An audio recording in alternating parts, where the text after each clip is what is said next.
안녕하세요 여러분. 오늘도 강민혁입니다. 오늘 이 영상에서는 건강보험 심사평가원의 자기소개서를 빠르게 살펴보도록 하겠습니다. 전반적으로 자기소개서의 내용은 직무 관련 경험사항과 그리고 자기소개서 부분으로 나뉘고 있습니다. 각 항목별로 어떻게 작성해야 하고 어떤 부분들을 중점적으로 여러분들이 고려해야 되는지에 대한 부분을 말씀을 드리도록 하겠습니다. 제가 이야기하는 대다수의 내용들은 저의 어떠한 경험에 기반해서 그리고 저의 생각을 담아낸 것이기 때문에 개개인에 따라서는 제가 이야기하는 내용들이 적용이 안 될 수도 있고요. 그리고 여러분들은 저보다 더 이미 좋은 방법으로 각각의 항목을 작성했을 수도 있기 때문에 어디까지나 제가 얘기하는 내용을 참고만 하시고 여러분들의 생각의 폭을 넓힐 수 있는 그러한 기회로 활용하시는 게 더 좋겠다라는 말씀을 먼저 드립니다. 첫 번째 질문은 직무와 관련된 경험 한 가지에 대하여 구체적으로 서술해 달라고 하고 있습니다. 구체적으로 어떤 역량을 강조하라고 하고 있지는 않지만 직접적으로 지원 직무와 유사한 경험을 이야기하라는 것만으로도 우리 신입 지원자에게는 부담이 될 수밖에 없는 그런 항목입니다.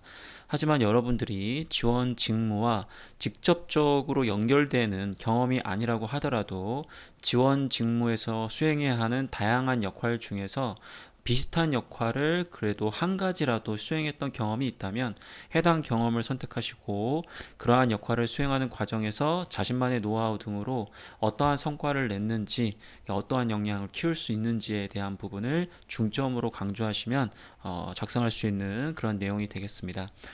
결과적으로는 지원 직무의 어떠한 역할 수행을 위해서는 어떠한 경험 혹은 어떠한 역량이 필요하다. 과거 어떠한 경험을 통해서 어떠한 역할을 맡았었고, 그때 나만의 어떠한 노력을 등을 통해서 이러한 성과를 내면서 해당 역할 수행을 위해서는 어떤 부분이 중요하다 혹은 해당 역할 수행에 필요한 어떠한 노하우를 쌓을 수 있었다와 같이 기술해 주신다면 좋을 것 같습니다. 만약에 제가 지금 이야기했던 유사한 역할을 수행했던 경험이 없다면 지원 직무에 필요한 지식이나 기술적인 부분을 쌓기 위해서 노력했던 소재를 얼마든지 활용할 수 있겠습니다. 개개인에 따라서는 경험보다는 지식적 측면의 강점을 가지고 있는 분들이 있을 거라고 생각이 듭니다. 만약 그러한 분들이라면 이 항목에서 우선순위는 아니지만 그래도 만약에 경험이 없다면 지식 기술적 측면으로 접근하는 것도 가능하다라는 부분을 말씀을 드리도록 하겠습니다. 일단은 자소서 형태로 질문이 나오긴 했지만 개조식 즉 보고서 형태로 해가지고 자기소개서 작성이 가능합니다. 하지만 개조식으로 작성했을 경우에는 구체적으로 본인이 어떠한 역할과 해당 역할이 뭐 어떠한 규모나 어떠한 횟수 그리고 객관적으로 어떠한 성과를 냈는지에 대한 부분을 하이라이트 해줘야 되기 때문에 난이도가 높아질 수 있습니다. 그래서 여러분들은 자기소개서 작성하는 방법을 통해서 이 항목을 작성하는 것도 충분히 가능합니다. 두 번째 질문은 팀워크와 관련된 부분을 물어보고 있습니다. 물론 이러한 질문들이 우리가 흔히 이야기하는 대인관계 능력의 팀워크만을 물어보는 것처럼 보일 수 있는데 기본적으로 직무 관련 경험사항이라는 카테고리 하위 문제이기 때문에 가급적 소재를 선택하실 때는 직무와 유사한 역할을 수행했던 경험을 선택하는 게 좋습니다. 야인가나 내가 지금 위에 있는 항목도 경험이 없어가지고 고생을 하고 있는데 이 항목도 어떻게 직무와 관련된 걸 쓰느냐 이렇게 또 한 소리 하실 것 같은데 만약에 경험이 부족하다고 한다면 직무와 관련이 없다고 하더라도 무게중심 자체가 대인관계 능력의 팀워크에 있기 때문에 여러분들은 자발적인 기여, 긍정적 마인드, 적극적 희생 등에 포함되는 행동을 많이 했다라는 걸 보여줄 수 있다면 충분히 이 항목에서 원하는 부분을 담아낼 수 있을 거라고 생각이 듭니다. 적극적인 업무 공유 역시 이제 공공기관에서 특히 중요한 부분입니다. 다양한 부서, 다양한 팀원들 사이에서 자기가 하고 있는 업무들에 대한 부분을 주변 팀원들에게 공유함으로써 타인들이 좀 더 자기 역할을 좀 수월하게 수행할 수 있도록 배려해주는 모습도 팀워크에 해당되는 부분이기 때문에 만약 여러분들이 그러한 경험을 가지고 있다면 얼마든지 이제 그러한 소재를 강조할 수도 있겠습니다. 자, 자기소개서로 넘어오도록 하겠습니다. 자기계발 능력, 이제 심평원이 트리플로 우리 괴롭히고 있단 말이에요. 1번, 2번에서 직무 관련된 경험을 계속 요구하는 것처럼 보이고 갑자기 또 자기 개발 능력을 하다 보니까 나의 어떠한 역량을 보여줘야 된다. 이제 그런 부담감이 있을 거예요. 하지만 자기 개발 능력은 직접적으로는 직무 수행 능력과도 연관되어 있지만 결과적으로는 10가지 직업 개선 능력 중에서 가장 필요한 능력 중에 하나로서 여러분들이 현재 뿐만 아니라 과거에 어떤 노력을 했고 미래에도 어떤 노력을 할 것인지에 대한 부분을 강조해야 하는 그런 항목이 되겠습니다.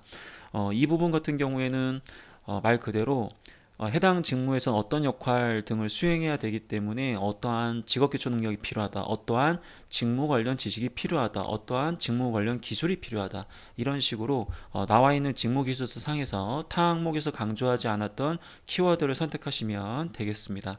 그리고 나서 과거의 어떠한 노력 등을 통해서 해당 키워드를 쌓기 위해서 노력을 했고 지금도 어떠한 부족한 부분들을 보완하고 있다, 입사하게 된다면 업무 성과 달성에 무리가 없도록, 문제가 없도록 나는 향후 일을 통해서도 혹은 다른 어떤 학습 경로를 통해서도 이러한 부분들을 쌓아갈 예정이다. 즉 과거, 현재, 미래의 노력을 모두 보여줌으로써 자기계발 능력에서 요구하는 지표를 적절하게 다 반영하시는 것을 제안드리고 싶습니다. 대부분의 지원자들은 이 항목에서 과거에 본인이 해당 역량을 잘 발휘해서 성과를 냈던 것을 이야기하는 경우가 많을 겁니다. 하지만 이 항목은 우리 지원자의 경쟁력뿐만 아니라 카테고리 자체가 자기계발 능력이라는 키워드를 제시하고 있기 때문에 과거에 좋은 성과를 냈을 뿐만 아니라 그러한 부분들이 지원 직무에 도움이 된다. 또한 그렇기 때문에 내가 해당 직무 수행을 더 잘하기 위해서 해당 키워드에서 부족한 이런 부분들도 보완하고 있고 미래에도 내가 입사하게 된다면 어떻게 보완할 것이다. 그런 큰 틀을 강조할 수 있다면 완벽하게 이 항목에서 좋은 모습을 보여줄 수 있을 거라고 생각이 듭니다. 자, 이 항목은 어떻게 보면 여러분들 입장에선 짜증나는 문제일 수 있어요. 왜냐하면 일단은 지속적으로 개선했다라는 것은 창의성 혹은 문제 해결 능력과 연관되는 여러분들이 좀 싫어하는 그런 항목인데 더 문제는 앞부분의 자원 관리 능력이라는 부분이 왜 들어갔을까에 대한 부분을 고민을 안 할 수가 없다라는 거죠. 큰 틀에서 문제만 봤을 때는 문제 해결 능력을 강조해야 되는 것처럼 보이지만 키워드로 자원 관리 능력이라는 것을 제안한 만큼 회사의 어떠한 출제 의도를 좀 더 고려했을 때 무게중심 자체가 자원관리 능력이 있다는 것을 말씀을 좀 드려보고 싶습니다. 일단은 여러분들이 지속적으로 개선했다는 것은 이미 문제가 터지기 전에 여러분들이 선제적으로 문제를 도출하고 그러한 문제를 해결하기 위해서는 문제가 정확하게 무엇일까에 대한 원인 분석을 한 다음에 여러 가지 해결안 중에서도 내가 지금 활용 가능한 혹은 내가 지금 활용할 수 있는 조직의 자원을 고려해서 가장 적절한 아이디어를 적용함으로써 계속해서 문제를 개선했다라는 걸 강조하는 게 이 문제에서 요구하는 부분을 충분히 담아낼 수 있는 방법이 아닌가라고 생각을 합니다. 대부분의 지원자들은 창의성 경험을 쓰는 걸 굉장히 어려워합니다. 왜냐하면 저희는 창의적이지가 않기 때문에. 근데 그렇게 생각하는 이유는 대부분 기발한 아이디어로 연결해서 이 문제를 풀려고 하시는데 기발한 아이디어를 가진 사람은 정말 소수에 불과합니다. 그럼 우리가 소수에 불과한 사람들을 원하는 것이냐? 절대 그렇지 않다라는 거죠. 업무적 태도 자체가 계속해서 뭔가를 개선하고 단 1%라도 뭔가를 더 좋게 만들려는 그런 태도적 측면이 기업에서 요구하는 부분이기 때문에 너무 거창한 아이디어가 아니더라도 여러분들은 먼저 문제를 도출해서 그러한 부분들의 원인이 무엇인지 파악한 다음에 내가 지금 활용할 수 있는 자원 혹은 내가 그것을 실행하기 위해서는 반드시 정보, 시간 아니면 뭐 인적 자원 아니면 물적 자원 등이 필요하다. 이러한 부분들에 있어서 뭔가 미흡한 점이 있었거나 부족한 자원이 있었기 때문에 내가 어떠한 방법을 통해서 그러한 자원을 메꾸면서까지 결국 이러한 것들을 실행해서 개선을 할 수 있었다. 이런 관점으로 표현하신다면 굉장히 수준 높은 자도서를 작성할 수 있지 않을까라고 생각이 듭니다.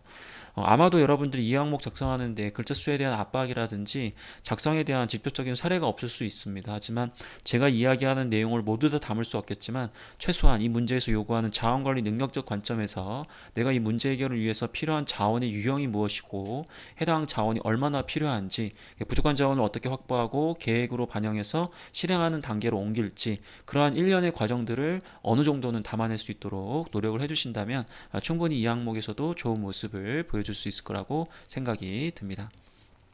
그럼 이 항목에 대한 구성을 간단하게 말씀을 드리면 계속 간단하게 해서 빨리 끝내려고 했는데 하다 보면 뭔가 또 길어져. 뭔가 또 얘기를 또 해드리지 않으면 이 인간아 뭔 말인지 알겠는데 그럼 어떻게 써야 되느냐 또 이렇게 질문이 나올 것 같아가지고 자꾸 사족이 붙다 보면 또 내용이 또 길어진단 말이에요. 길어지면 여러분들 별로 좋아하지 않는데 어쨌든 자 이걸 쓰게 되면 어떻게 써야 되냐면 어떤 상황에서 큰 불편함을 느끼진 못했다. 하지만 만약에 이런 부분들을 개선한다면 더 좋지 않을까라는 의문을 가지고 내 생각과 주변 사람들의 생각이 같은지를 확인을 했다. 그 과정에서 공감대를 얻었고 결과적으로 어떤 게 원인이었기 때문에 이걸 해결하기 위해서 몇 가지 안을 고려했지만 내가 정말 현실적으로 활용 가능한 자원이 이런 것이 있고 그 부족했던 자원을 이렇게 좀 보완해서 결과적으로 이런 안을 실행했더니 이렇게 좀 좋아졌다. 입사하게 되더라도 항상 끊임없이 새로운 것들을 고민하고 실행 가능한 안을 제안함으로써 조직 발전에 좀 기여할 수 있는 그런 지원자가 돼보고 싶다. 약간 이런 식의 뉘앙스거든요. 제가 방금 이야기했던 거는 글자 수를 감안하지 않고 일단 큰 틀을 유지한 거기 때문에 여러분들은 이 중에서 담을 수 있는 내용 위주로 담으시고 너무 이 내용을 다 담지 못한다고 하셔서 스트레스를 받으실 필요는 없습니다. 자, 그 다음은 이제 의사소통인데 단골 질문입니다. 단골 질문이고 여러분들이 제일 좋아하는 능력이고 여러분들이 제일 잘한다라고 착각하는 능력 중에 하나입니다. 근데 굉장히 어려워요, 의사소통은. 제가 항상 우리 학생들하고도 그렇고 강의할 때도 그렇고 컨설팅 할 때도 그렇고 사람을 만날 때 굉장히 좀 주의하면서도 잘 안 되는 부분이거든요. 그러면 의사소통을 잘할 때 대부분의 이 학생들은 경청을 먼저 얘기합니다. 제가 여기 지금 워딩한 거는 NCS 가이드상에 나와 있는 부분들을 상당 부분 응용한 거고 그런 것들을 갖고 온 거기 때문에 여러분들 참고하시면 좋을 것 같아요. 일단 적극적 경청을 한다고 여러분들 대부분 먼저 이야기를 하실 거거든요. 여기 보면 뭐 비판적 충고 태도를 버려야 된다 뭐 이렇게 5개 나와 있는데 5개를 다 쓰라는 게 아니라 여러분들은 어떠한 방법을 적용하는지 참고하셔가지고 그와 같은 부분을 여기 나와 있는 워딩으로 그대로 쓰지 마시고 유사하게 여러분들만의 노하우를 보여주셨으면 좋겠습니다. 말을 할 때는 상대방의 눈높이에 맞춰서 얘기하는 게 중요하죠. 예를 들어서 내가 이공계다. 근데 이공계 학생들이 이야기할 때랑 이공계 학생이 인문계한테 얘기할 때랑 좀 상대방이 가지고 있는 배경이 다르기 때문에 같은 표현이라도 상대방에 맞춰서 이야기할 수 있는 그런 다양한 표현법들을 한다면 상대방을 배려하는 그러한 커뮤니케이션에 포함되기 때문에 더 좋은 모습을 보여줄 수 있겠죠. 이 문제는 의사소통 차원에서의 설득력도 강조할 수 있는 항목입니다. 이 직업기초 능력에서는 의사소통 능력과 대인관계 능력을 별도로 구분해서 강조하는 것은 맞지만 우리가 대인관계 능력 안에 있는 설득력과 협상력 안에는 의사소통 차원에서의 설득력을 강조하는 케이스가 굉장히 많기 때문에 여러분들은 설득력이라는 키워드를 바탕으로도 얼마든지 자소서를 작성할 수 있는 그런 항목이 되겠습니다. 그러면 여러분들이 사람들을 설득할 때 여기 나와 있는 NCS상의 가이드 등등이 있잖아요. 그렇죠? 그럼 여러분들이 이 중에서 어떤 거를 많이 하냐 이거죠. 헌신과 일관성 전략. 예를 들어서 나는 달변가가 아니다. 하지만 상대방과 의사소통을 할 때는 상대방에게 좀 더 도움이 될 수 있다는 것을 꾸준하게 보여줌으로써 논리성보다는 인간관계적 측면에서의 의사소통을 즐긴다. 얼마든지 좋은 방법일 수 있다는 거죠. 대표적으로 저는 여러분들과 유튜브를 통해서 소통 어떤 방법을 선택하시는 것 같아요? 저는 여러분들한테 때에 따라서는 A, B, C, D, E, F 등등등 얘기할 때도 있는데 가급적이면 이 권위 전략은 여러분들한테 잘 안 쓰려고 합니다. 뭐 예를 들어서 제가 뭐 인사 담당자 출신이고 무슨 뭐 컨설팅을 많이 했고 여기저기 합격도 했고 뭐 별쇼를 다 했다. 그러니까 내 말을 들어라. 이런 방법이 통할 때도 있긴 하는데 근데 기본적으로 저는 이러한 방법을 썩 좋아하는 편은 아니라서 이런 방법들을 자주 사용하지는 않습니다만 실질적으로 이러한 방법이 때로 먹힐 때가 있어요. 그리고 여기 보니까 직위나 전문성 그리고 외모 일단 외모는 안 되잖아요. 딱 보면 이 사람이 뭔가 이런 객관적인 정보를 전달하는 그러한 아저씨로서의 이미지는 좀 뭔가 부족하잖아요. 제가 그렇죠? 너무 동네 아저씨 같은 느낌이니까 그러다 보니까 저는 권위 전략은 잘 안 되는데 나름 그래도 전문성이 뭐 제 입으로 얘기하기 민망하지만 없는 편은 아니니까 뭐 이렇게 영상을 찍고는 있지만 어쨌든 권위 전략보다는 저는 여러분들한테 반항심 극복 전략을 쓰고 있습니다. 왜냐하면 여러분들한테 야 이거 해, 너 이거 없어, 이거 너 못해 이렇게 얘기하면 여러분들도 반항하거든요. 그러다 보니까 저는 가급적이면 여러분들한테는 반항심 극복 전략으로서 억압하면 할수록 더 반항하게 될 가능성이 우리 취업 준비생은 높아지기 때문에 이를 최대한 피하면서 여러분들과의 소통을 즐기려고 노력을 많이 하고 있는 편이긴 해요. 실질적으로도 이런 것들이 우리 취업 준비생들의 자존감을 끌어올린다든지 그런 것들이 많이 필요하다 보니까 저는 보통 이러한 전략들을 많이 쓰려고는 합니다. 하지만 때에 따라서는 가끔씩은 권위 전략을 쓸 때도 있고요. 때에 따라서는 뭐 이 SFC 이런 전략을 쓸 때도 있어요. 그래서 여러분들은 과연 어떠한 방법으로 상대방을 설득하는지 이제 그러한 부분들을 고려하시면서 이 항목 작성하시면 어렵지 않습니다.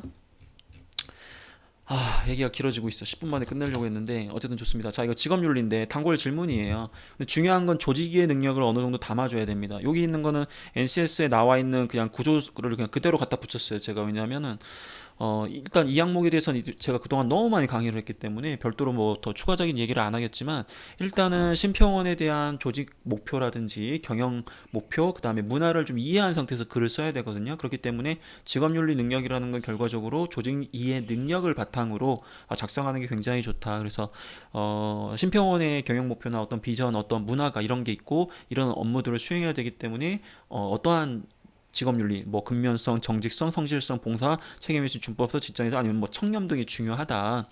나는 과거에 그 심평원과 유사한 역할을 할 때, 혹은 유사한 조직에서 일할 때, 혹은 유사한 목표를 달성하는 조직에 있을 때, 혹은 비슷한 문화에 있을 때, 이러한 그 직업윤리를 실천하면서 이런 것들이 조직 발전이라든지 상대방과의 대인관계 측면에서 굉장히 중요하다는 걸 느꼈기 때문에 더더욱더 이러한 가치가 굉장히 중요하다. 이런 관점으로 써주시면 어렵지 않은 항목이라고 얘기하면서도 항상 어려운 항목이 되겠습니다.